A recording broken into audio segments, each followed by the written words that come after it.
I want to throw the cover craw still, smoking them, or switch up to this Reaction Innovations Spicy Beaver. Oh, tough. Let's stick with the cover craw, guys, because we know that it's been smashing. By Jacko, 4-inch cover craw.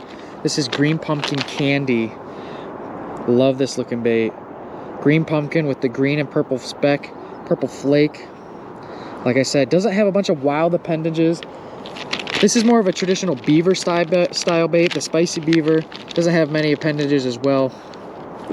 But when I'm fishing heavy cover, I really don't want a bunch of legs grabbing up on the cover, getting stuck.